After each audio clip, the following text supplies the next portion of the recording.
नमस्कार मित्रांनो, मनोरंजन विश्वातून एक अत्यंत धक्कादायक बातमी समोर आलेली असून या बातमीने सर्वांना हादरवून टाकलेलं आहे। सुप्रसिद्ध पंजाबी अभिनेत्री गायिका इंदर कौर उर्फ यश इंदर कौर यांना जीवे मारण्यात आलेला आहे। 6 दिवस बेपत्ता असलेल्या इंदर कौर यांचा मृतदेह 19 मे रोजी सकाळी लुधियानाजवळील नीलो कालव्यात आढळून आला। 29 वर्षाची इंदर 6 दिवसापासून बेपत्ता होती। तिला गन पॉइंटवर किडनॅप केल्याचा आरोप तिच्या कुटुंबियांनी केलेला आहे। तसेच कॅनडाहून आलेल्या एका व्यक्तीने इंदर कौरला लग्नाची मागणी घातलेली, पण तिने त्याला नकार दिल्यामुळे त्याच्याकडूनच तिचा जीव घेतल्याचा आरोपही कुटुंबियाकडून करण्यात आलेला आहे। सुप्रसिद्ध पंजाबी गायिका इंदर कौर यांच्या कुटुंबियांनी दिलेल्या माहितीनुसार मोगा येथील एका व्यक्तीकडून इंदरवर जबरदस्तीने लग्नासाठी दबाव टाकला जात होता। मात्र तिने लग्नास नकार दिल्यानंतर संबंधित व्यक्तीने तिचे अपहरण केले। इतकंच नव्हे तर हा प्रकार घडल्यानंतर आरोपी कॅनडा येथे पळून गेल्याचंही कुटुंबियाचं म्हणणं आहे।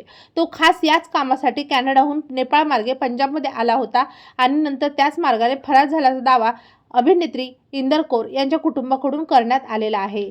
मिळालेल्या माहितीनुसार सुमारे 3 वर्षापासून इंदरची आरोपीशी ओळख होती। मात्र संबंधित व्यक्ती विवाहित असून त्याला मुलं असल्याचं समजल्यानंतर इंदरने लग्न करण्यास स्पष्ट नकार दिला होता। याच कारणावरून आरोपी तिच्यावर राग धरून असल्याचं सांगितलं जात आहे।